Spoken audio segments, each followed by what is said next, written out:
బీజేపీని బలోపేతం చేసే విషయంపై ఆ పార్టీ అధిష్టానం పూర్తిగా దృష్టి సారించింది.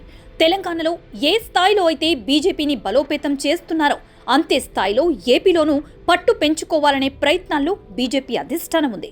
ఇటీవల జరిగిన ఏపీ ఎన్నికల్లో టీడీపీ, జనసేన, బీజేపీ కూటమిగా ఏర్పడి ఎన్నికలకు వెళ్లి సక్సెస్ అయింది. ప్రభుత్వంలోనూ బీజేపీ భాగస్వామిగా ఉంది.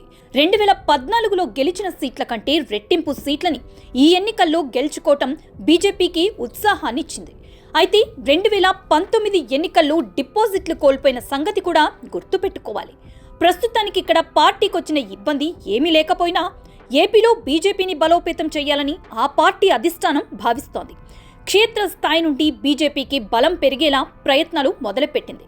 దీనికోసం జనసేన మద్దతు తీసుకోవాలని ఆ పార్టీ అధిష్టానం భావిస్తోందట.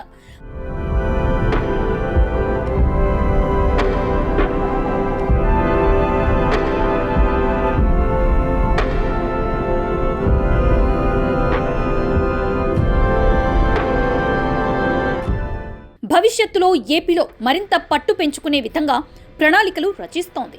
ఈ మేరకు రాష్ట్ర నాయకత్వానికి సూచనలు చేశారట.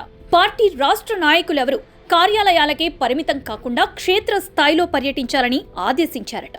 కేంద్ర ప్రభుత్వ పథకాలను ప్రజల్లో తీసుకువెళ్లాలని ఎప్పటికప్పుడు జిల్లా, రాష్ట్ర నాయకత్వాలకు సూచనలు చేస్తూ క్షేత్రస్థాయి నుంచి పార్టీని బలోపేతం చేయాలని సూచించారట.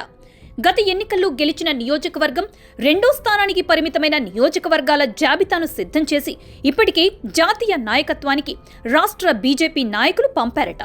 బీజేపీ నుంచి ప్రజలు ఏం కోరుకుంటున్నారు అనే విషయాన్ని తెలుసుకుని వారి ఆలోచనలకు తగ్గట్టుగా పార్టీని బలోపేతం చేసుకోవాలని చూస్తున్నారట. వచ్చే జమిలీ ఎన్నికల నాటికి టీడీపీ, వైసీపీలకు ప్రత్యామ్నాయంగా బీజేపీని బలోపేతం చేసే విధంగా పార్టీ నాయకులంతా కష్టపడి పనిచేయాలని అగ్ర నాయకులు ఆదేశించారట.